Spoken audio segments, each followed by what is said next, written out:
right. So shut up. We'll go ahead and get started. This is gonna be the last day with the numerical linear algebra portion of this class. So I'm gonna kind of redefine a couple of things that we defined at the end of last class period to set up for the conjugate gradient algorithm, because that's where we're going right now. To the conjugate gradient. Do we get candy after class? Do what? Candy? Yeah, do you have candy for me? No, well, I thought you would give us. Like a couple of chocolates back in my office. I didn't bring anything, I'm sorry. We have candies. We have candies. Yes. You can have her. Okay. Alright. So, on Monday, we talked about the method of steepest descent and the problems that the method of steepest descent has, and what we want to try to do to fix those problems. So in steepest descent, we just had our iterate xk plus 1 equals xk plus alpha k rk, where rk is the residual and alpha is a constant that we already discussed how you would compute. But now with what we want to do to try to fix this is that we have xk plus 1 equal to xk plus nu k pk, and then we would start the iteration with our initial x vector to be 0. So pk is the search direction, and I talked about the residuals and redefined the residual, so I won't go through all of that, but I'll write the definition up here again. So we have the residual rk plus 1 is equal to rk minus mu ka pk, and we discussed how we get the residual in this form last time, and the reason that we want it in this form is because both of these vectors are converging to 0, whereas in the original definition of the residual, b minus axk, or whatever iteration we're at, both of those vectors are not converging to 0, so there's a possibility of catastrophic cancellation. So now let's define this, or I'll redefine the search direction that we went over last time. So the search direction pk is rk plus mu k pk minus 1. And then we talked about the criteria, where the residuals are orthogonal and the search directions being orthogonal. So that's what the criteria that we have for conjugate gradient. So the search directions are orthogonal. So if I is not equal to j. What's that? Mu k? Mu, yeah. Okay. And then this is I not equal to j. And then the search directions are orthogonal or A conjugate. So that means they're orthogonal with respect to the matrix A. I transpose A, Pj equals 0, I not equal to j. Alright, so now we'll get into actually finding these constants, nu and mu. And then that'll set us up for the algorithm for conjugate gradient. So from from orthogonality of the residuals and orthogonality of the search directions, these two steps right here, we can say that rk plus 1 equal to rk mu pk, and that's already our definition of the residual that we arrived at on Monday. But now what we're going to do is, since we know that the residuals are orthogonal, I'm going to multiply on the left in both of these by RK transpose. So go ahead and do that. So by RK transpose RK plus 1 equals RK transpose RK. So I distribute it to both of these terms when I multiply. This is a constant, so I pull it out. APK. So now, since we know that the residuals are orthogonal, then what do we know about this right here from this definition? Right, it would be 0. So this is equal to 0. So now this is going to allow us to solve for this constant right here. I can just move it to the other side. So we get UK, RK.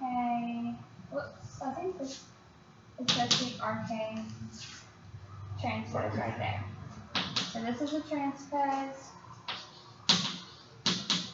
APK, RK transpose, RK. Right. Because I added this to the other side. And then, pretty simple to solve from here. Over.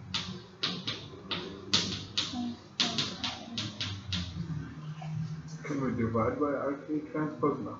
Well, this is a number right here because it's an inner product. So when we have to compute this, and then we can divide by that number. Okay. So and this is a number as well in the numerator. So we compute this number, and then do division. Okay. And we just want to define this.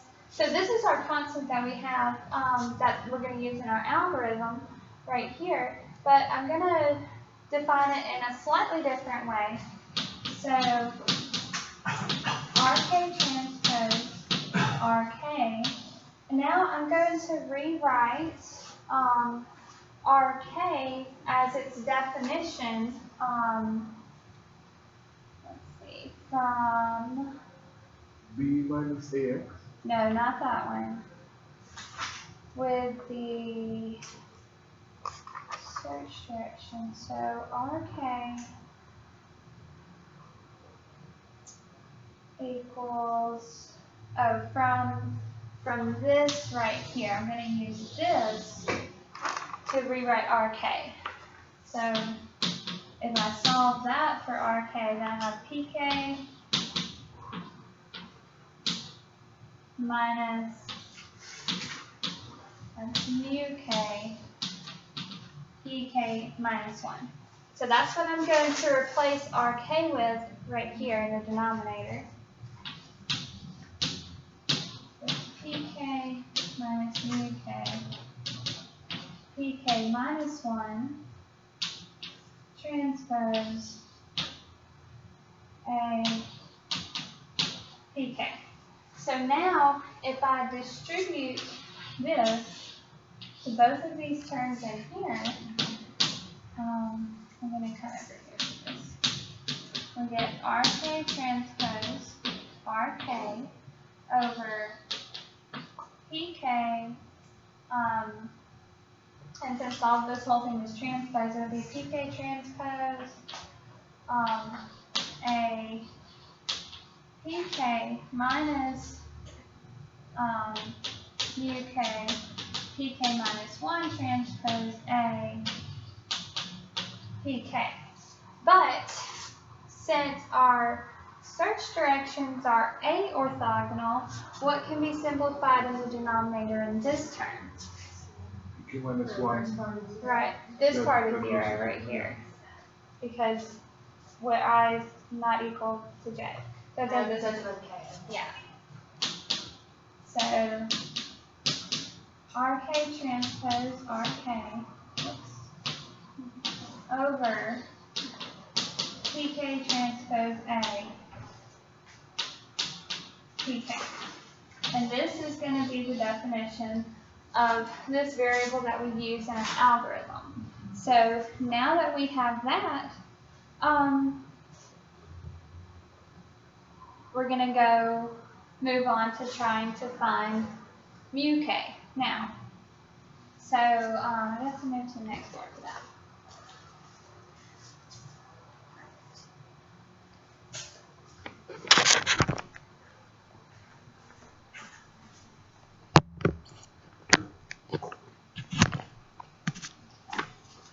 Okay, so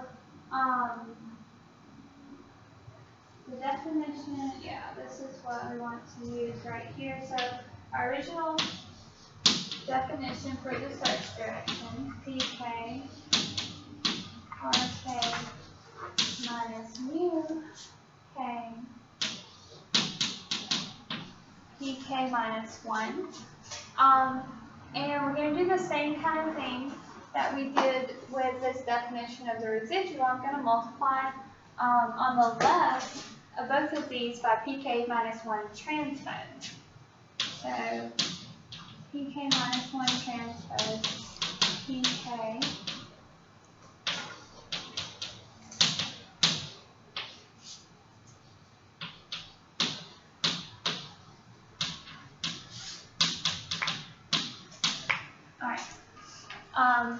and so again, what we know, right? Oh, I'm sorry. Not only do I have to multiply by pk minus 1 transpose, but since the search directions are not orthogonal, but aorthogonal, I have to multiply by pk minus 1 transpose a.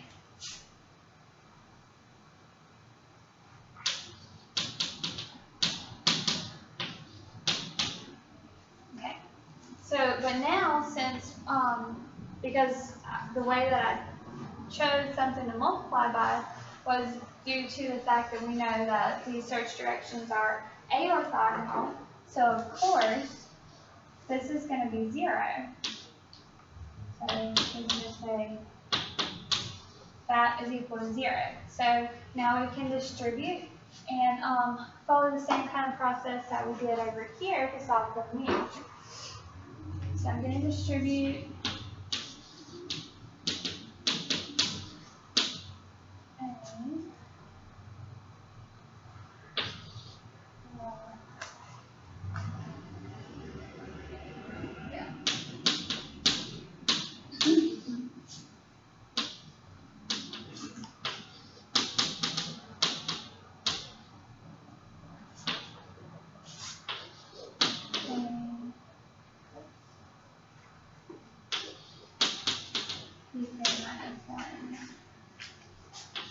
Yes. Okay.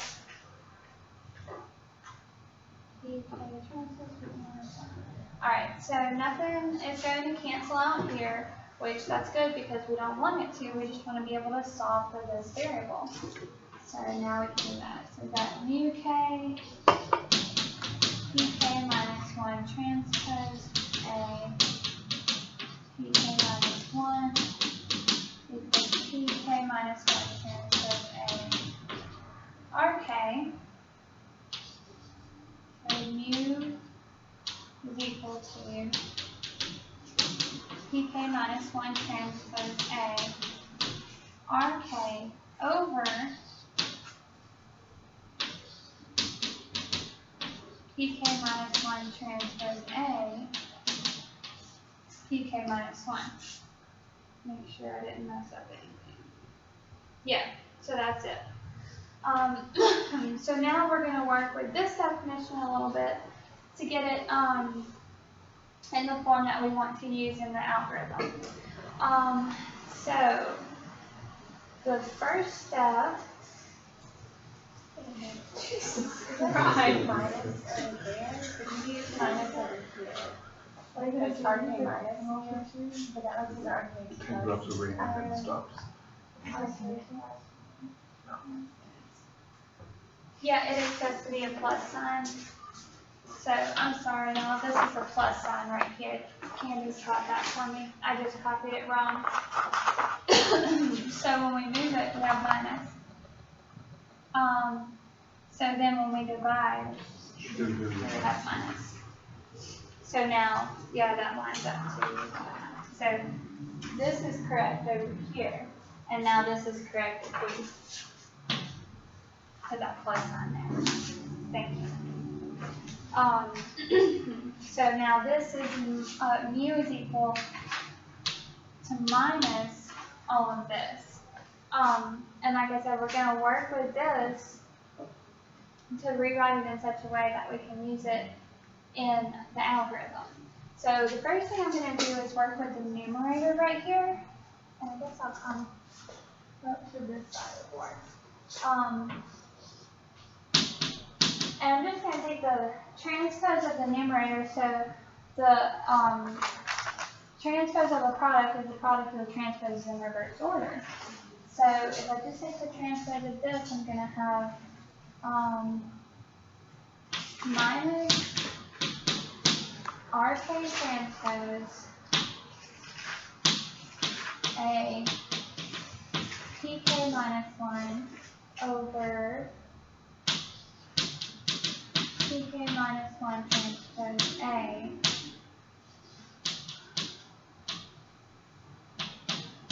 PK minus 1. Okay, so that's the first thing that we want to do. Now the next step, let's see. This might be a silly question, but it's A is a matrix. Yes. Why are we not transpose? Well, A is, let's see, that's a good question. Well, okay, so in conjugate gradient, we can only deal with, conjugate gradient only works for a symmetric positive definite matrix. So if A is symmetric, then A equals A transpose. Okay. So that's a good question there. Yeah, that's a good thing to point out. When we're using conjugate gradient, the matrix that we're working on, our conjugate gradient can only be used for symmetric positive definite matrices. Now this version of conjugate gradient, there are other versions of conjugate gradient that do other things. Some are extended to non-symmetric systems and things like that, but we won't go there. So this is, okay, so the next step that we want to do now, I'm going to use the definition of the residual from, let's see, RK.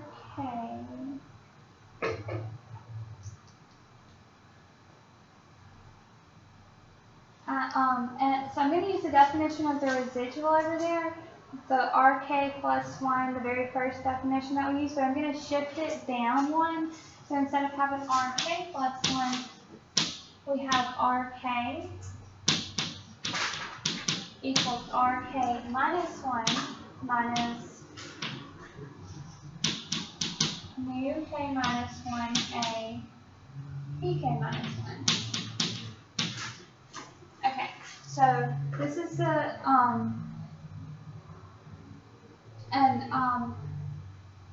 so what I want to do from here is I actually want to replace that part of the numerator. So to replace that part of the numerator, I'm going to solve for it here, and then what I get it equal to, I'm going to substitute it back in there. So we've got RK minus 1 equal to, I'm going to go ahead and divide by UK, but I have to have a negative. So now that I have this negative out front, I'm just going to distribute the negative. And so it'll just reverse the order of these guys. So that's equal to a PK minus 1, and I'm going to substitute it in right here. Well, that's UK minus 1, right? Yes. Oh, yeah. Minus 1. Okay. then we've got RK transpose,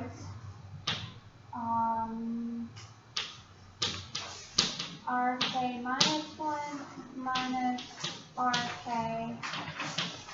over mu K minus 1 all over, and then we can do the same thing in the denominator, but here we're going to be replacing PK minus 1. So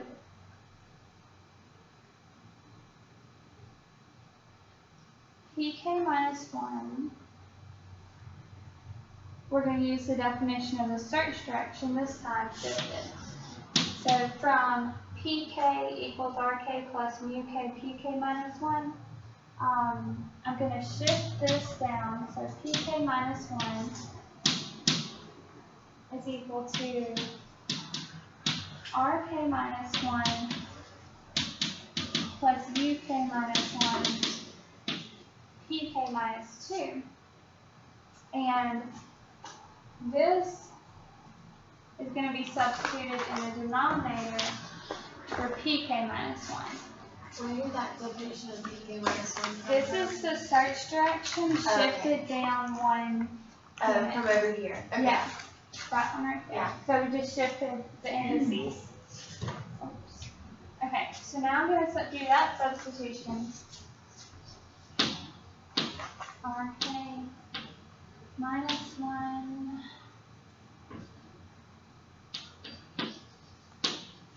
plus UK minus 1 PK minus 2, and all of that was transposed. What is the negative? A PK minus 1. Do what? The negative? The negative The first line. Yeah. So negative. up here. Yeah. Right. All of this is negative. I guess I just don't want it to be negative. I couldn't make it be negative over here or over there. If you have that negative and you kept that negative, you may have cancelled it. Right. Yeah. Or Or we just. we can still cancel Yeah. We can It'll just work do out it in this the end. it. Okay. So now, now what we can do is distribute, and then of course we have orthogonality and aorthogonality, so things will cancel.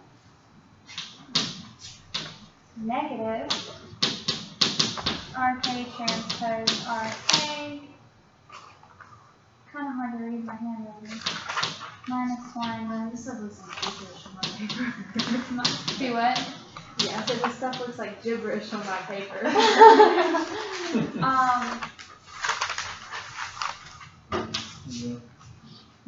All over UK UK minus 1. So here in the numerator, let's go ahead and look at that right there will cancel. I'm writing it right here. And then the denominator, if I distribute, that's going to be RK minus 1 transpose A PK minus 1, and then when I distribute this to here, that whole term is going to cancel because I got a PK minus 2 and a PK minus 1. Wait. Uh-huh. Oh, you put the negative sign outside, never mind. Yeah. Okay.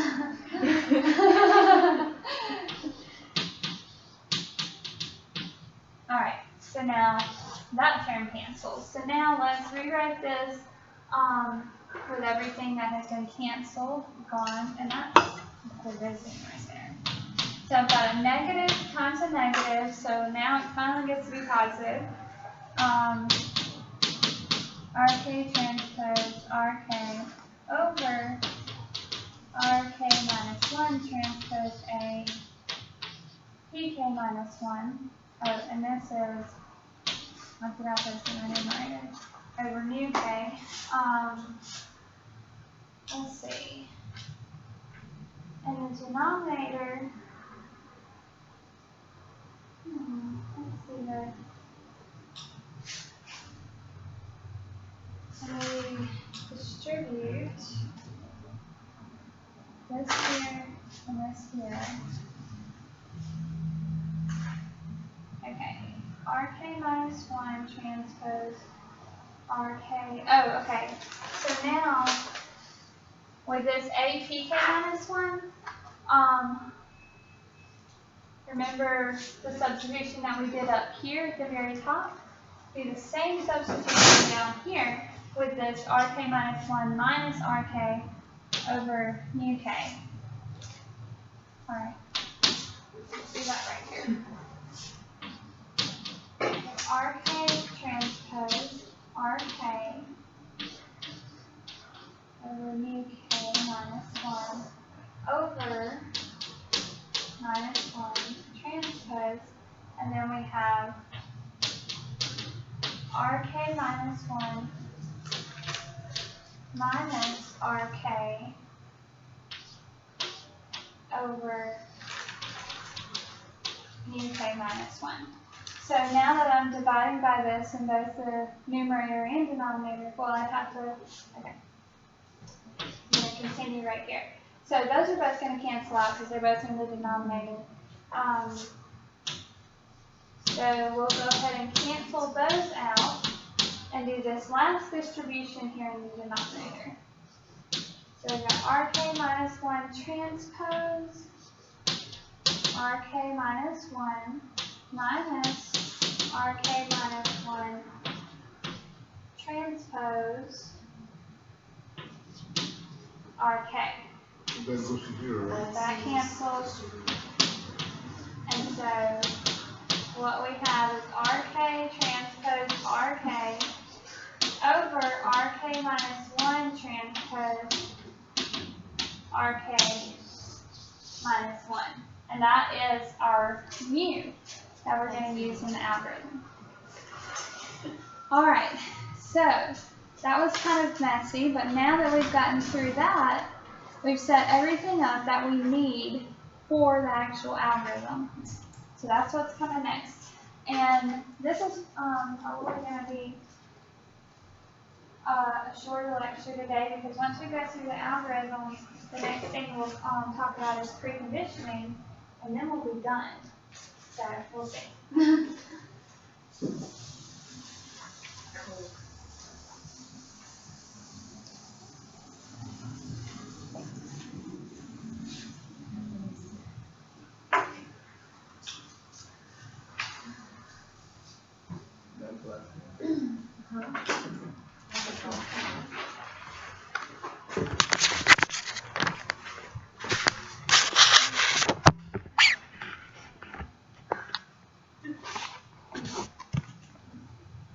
Okay, so like I said, now that we know about the residuals and the search directions, and we know the constants that that we need to compute those, then we can go ahead and lay out the algorithm.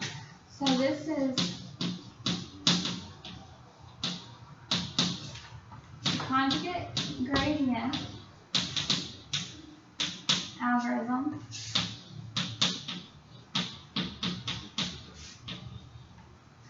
And like I've said before, this is a non-stationary iterative method for solving AX equals B. These non-stationary iterative methods are generally used for large sparse systems, and conjugate gradient is actually the method of choice for large sparse symmetric systems. So we need to initialize a few things to begin with. So our iteration count k equals 1. We set our R1 equal to right hand side B first. And we just let x equal the 0 vector. So while we're not converged,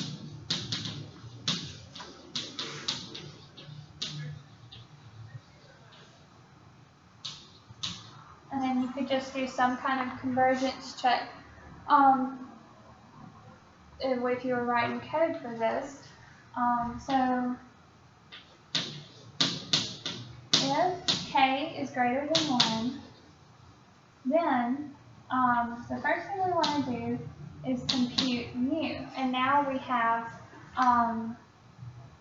right over there, we've came up with an expression for mu that we can compute. So RK transpose RK over RK plus 1 transpose Minus 1. RK plus, Can we change it to oh, constant? minus 1, I'm sorry. Yes, I wrote the wrong thing down. Minus 1. Okay.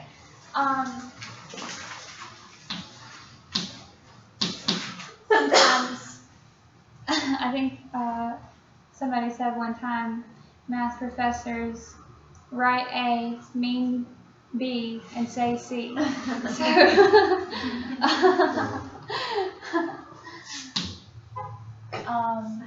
all right, and that came from Dr. Lammers, but okay. So now we'll go ahead and compute our search direction. It says also something like to not do math in college, like I don't know who said that. I don't know Dr. Lambert, Dr. Perry, like never do math in college. Yeah. You're bound to, do something like Never do anything unscripted either, even if it's in like a really simple class. Okay, so to compute the search directions, we have we just did our definition. So now that we have UK, we can compute our search direction. UK minus 1. All right.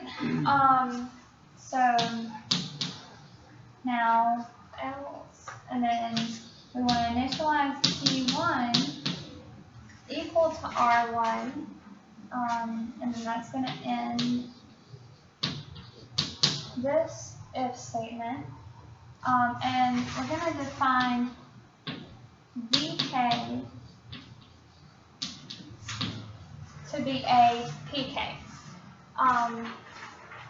What is and if, yes, that ended this if statement right here. and then you started another one. No, this isn't an if statement. So if it doesn't fall into this if statement, then it'll just go through this down here. And what is V right there? V, it's just a, we haven't defined it before. Right. We're So just it's just defining it for convenience. So wherever we it's a have an V? A, yes, this is V. So wherever we have an APK, we're just going to replace Call it it with V. Okay. But so you're saying and, but in a MATLAB code or some octave, do we write if and then another if, or just like and next to the if, or like In MATLAB, it's you like do if and statement and and then then end. in the next line we start another Right. if, right? Yes, exactly. So this is just Just algorithm code. Okay, all right. form, All right. but this is how you would do it in MATLAB. Right. Okay. So is that L part that you want, is that just to put initialized? Right, to initialize P1, yeah. Did we do that before? Yeah. Well, here, okay. I'm trying to see why. Because, alright, so if K is greater than 1, then we compute it this way. Otherwise, so this is actually for after all of this happens. So if K is greater than 1, then we're going to be computing mu and P by these definitions. But this actually initializes P1. So actually it's going to skip, because when we go through the iteration, the first iteration is 1, right? Yeah. So it's going to skip over this if statement. So why couldn't you just initialize that to the It's possible that would work. But I'm presenting it the way it is here. Yeah. But it's possible that would work. Because if you initialize P1 to begin with, but there's probably a rhyme to this reason. Probably. But you're. Because K always starts with 1, so it's always gonna PK. get it first. Well, this is gonna, so when the iteration, or when the algorithm actually starts, it's gonna skip over all of this first and start right here to initialize P1. And so it'll start with this P1 and then do everything else that I'll write down. And then come back on the next iteration and update mu and then update P accordingly. So it's just, I'm not. So, okay, so we define V this way, and then,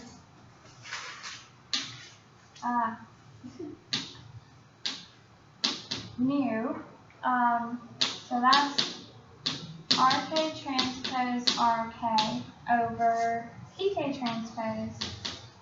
And it was PK transpose APK, and we define APK to be VK, so we're just going to go ahead and put it as VK. And that's just for convenience through the algorithm, so we don't have to keep doing APK. I'm going to try to squeeze all of this in. I've got 3 more lines of this algorithm. So now what we're actually doing is we're going to be working with X now. So X, this is where we actually start to compute our iterative. So X K is equal to XK minus 1 plus mu K PK. So it's just our new iterate is our old iterate plus this constant times the search direction. And so this is actually computing our solutions here. And that's what we're looking for convergence in. Okay, and then we want to update our residual, and then that will be it. So to update our residual, RK plus 1 is equal to RK minus, this is new K, APK, and APK is defined to be VK. And then we would just say K equals K plus 1, and then there should be an N down here. Okay, so this is a conjugate gradient algorithm, and so now we've seen where all of these search directions and the residuals and these constants come from and what their purpose is. So I hope y'all have a pretty good understanding now of how this algorithm works and how everything came from.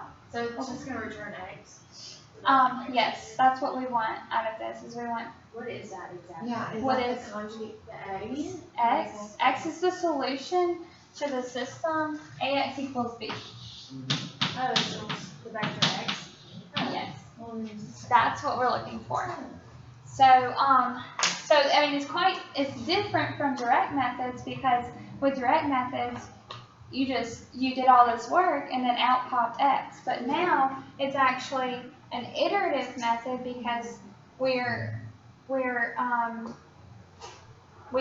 start, actually our solution X, we start with it equal to the 0 vector, and then we update it according to all of this each time.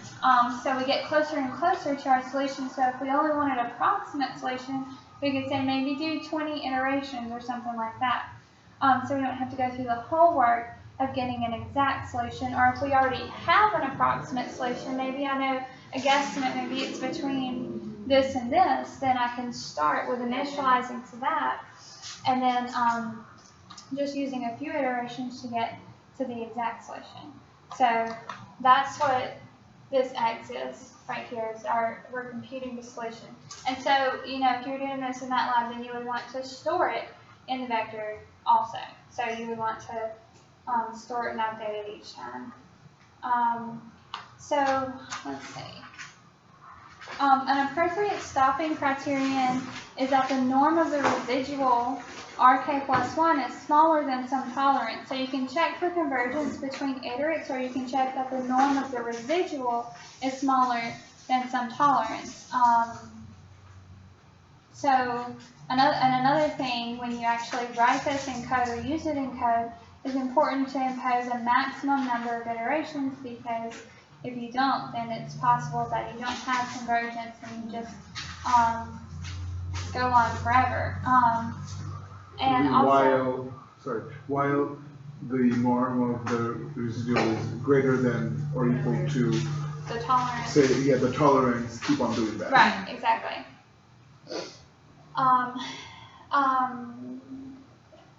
Okay, so And there's actually only one matrix vector multiplication involved in this whole algorithm right now, and it's in this VK.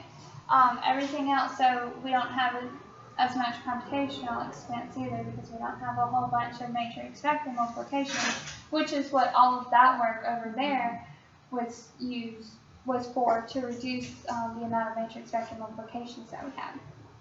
Okay, so now we'll talk about preconditioning. So preconditioning is something that's often used with conjugate gradient. So while you haven't actually seen in code or in an example, but hopefully you can see from the math behind this that conjugate gradient is better than the method of steepest descent. It's far more effective, but it can also suffer from slow convergence if our matrix A is ill-conditioned. And so that's why conjugate gradient is often coupled with preconditioning. So essentially, preconditioning transforms our system AX equals B into an equivalent problem in which the matrix is close to identity. So what I'll do now is lay that out for y'all. And so what we'll end up, we want our matrix to be one that's close to identity, so we don't have to worry so much about it being ill-conditioned. And we're going to have the exact same algorithm, the exact same conjugate gradient algorithm. The only thing is it's going to be on a transform system, so the system will be a little bit different.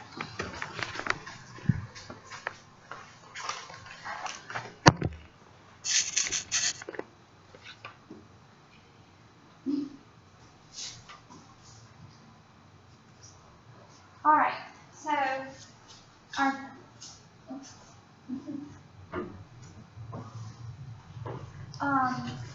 so the basic idea is to solve this problem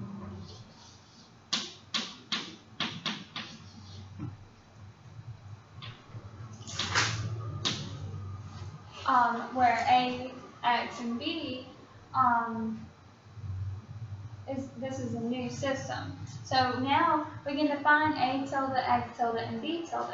And what we actually do is multiply on the left, and both or in AX equals B, we multiply on the left by a matrix C inverse. Multiply by the left on both sides. So we have C inverse A, but we also want this effect to be seen in X. So what we do here is we multiply by C inverse CX equals C inverse B. So this right here is identity, so it doesn't change anything, but now we have a way to relate this to X as well. And so we just multiply on the left and the right by C inverse. Okay, so now we can actually define AX, or our new A, or A tilde, X tilde, and B tilde. So A tilde be C inverse C, X tilde is CX, and B tilde is C inverse B. So now we just apply conjugate gradient to this new system. But to apply it to the algorithm, just from looking at this algorithm, we don't have AX and B anywhere in here. So what essentially happens is it gets applied to the residual and the search directions. And the search directions are a linear combination of the x's. So what I'm going to do now is I'm just going to lay out the new algorithm for preconditioning with the C's in our algorithm. And just so y'all know, the C's come from, because the residual is B minus AX. So our new residual R tilde would be like everywhere we have an R, we would have a C inverse R. And since the search directions are linear, or X is a linear combination of a search direction, then, I'm sorry, not CX. Then everywhere we have a P, we're going to have a CP. So now, like I said, I'm just going to lay out the new algorithm for time-shift gradient with preconditioning. So exactly the same. If K greater than 1, then mu K equals RK transpose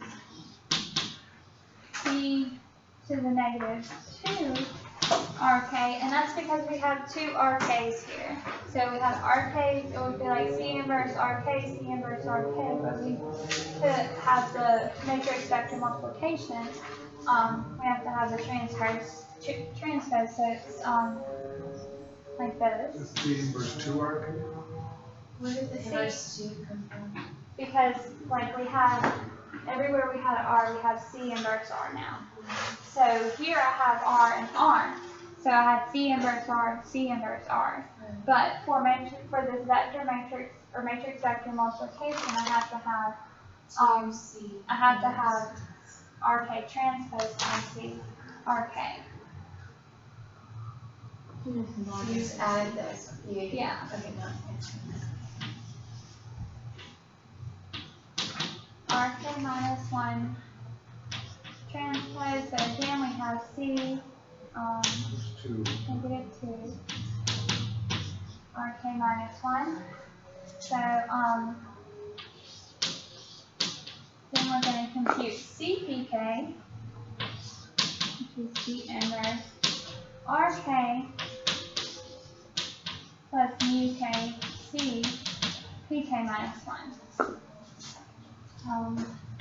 Yeah.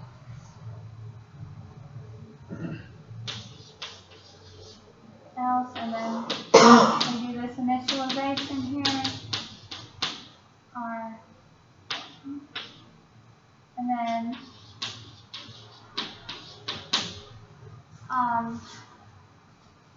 we've got C inverse VK equals C inverse A PK. And we'll compute our new RK transpose C negative 2 RK over PK transpose C inverse VK. So originally it was C inverse AC, right, for A? C inverse AC. So you pulled that C out to the other side and made it a C inverse? Yeah. For the VK? Right. Okay. And so now is the step where we compute our solution in. So we've got CX equals CXK equals CXK minus 1 plus mu K CPK. And then updating the residual. So C inverse RK plus 1 is equal to C inverse RK minus mu K C inverse VK and K equals K plus 1. Alright, now just for convenience, I'm going to rewrite this algorithm one more time. And now we're going to take M equals C squared.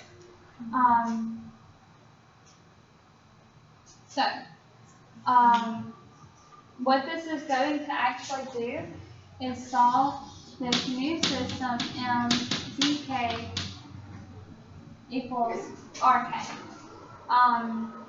So we'll go through the algorithm one more time. So if k is greater than 0, I need to initialize k equals 1, r1 equals b, and x starts at the 0 vector. So if k greater than 1, then uk equals rk transpose zk, based on this definition right here, over rk minus 1 transpose zk minus 1. And then compute this search direction, zk plus mu k, pk minus 1, initialize p1 equal to v1, and then we've got vk equals a pk still, mu k equals rk transpose ck over pk transpose vk.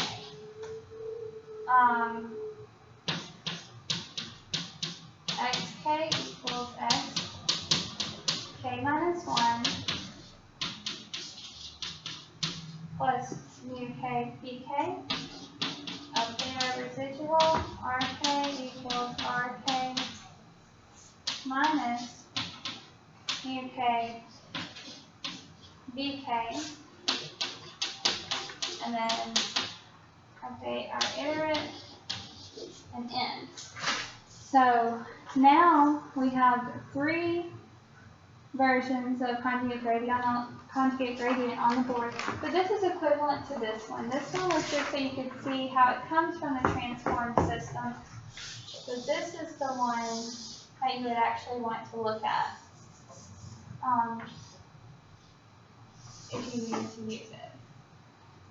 Okay, so something to say about this now is that we see the action of the transformation is only felt through the preconditioner m equals c squared, because solving a system involving we're solving a system involving m in each iteration. So it's essential that this system will be easy to solve. One example of a preconditioner, because you can choose your preconditioner however you need to for your system. So, but you want to make sure that your preconditioner is one for the system that's easy to solve. So you could define M to be H transpose, where H is an incomplete Cholesky factor. Now, did we talk about the Cholesky factorization? Yes, we did. That's right. I remember going through that. So you could define it this way, where H is an incomplete Cholesky factor of A. So that would make this a sparse matrix that approximates a true Cholesky factor. So that's just, but you can choose a preconditioner in whatever way you need to. And there's different preconditioning techniques too. So I just talked about incomplete Cholesky, but you can also use incomplete LU factorization, ILU preconditioner. Why do we use a preconditioner? Do what? Why we use a preconditioner? If our matrix is ill-conditioned. So if our matrix has a very large condition number, then we can still get really slow convergence with conjugate gradient, even though it's the method of choice for solving large sparse systems. So this preconditioner, when we apply it, makes our matrix be closer to identity. Therefore, we have a better condition number, and it's more well-conditioned. All right, well, I guess we're done then.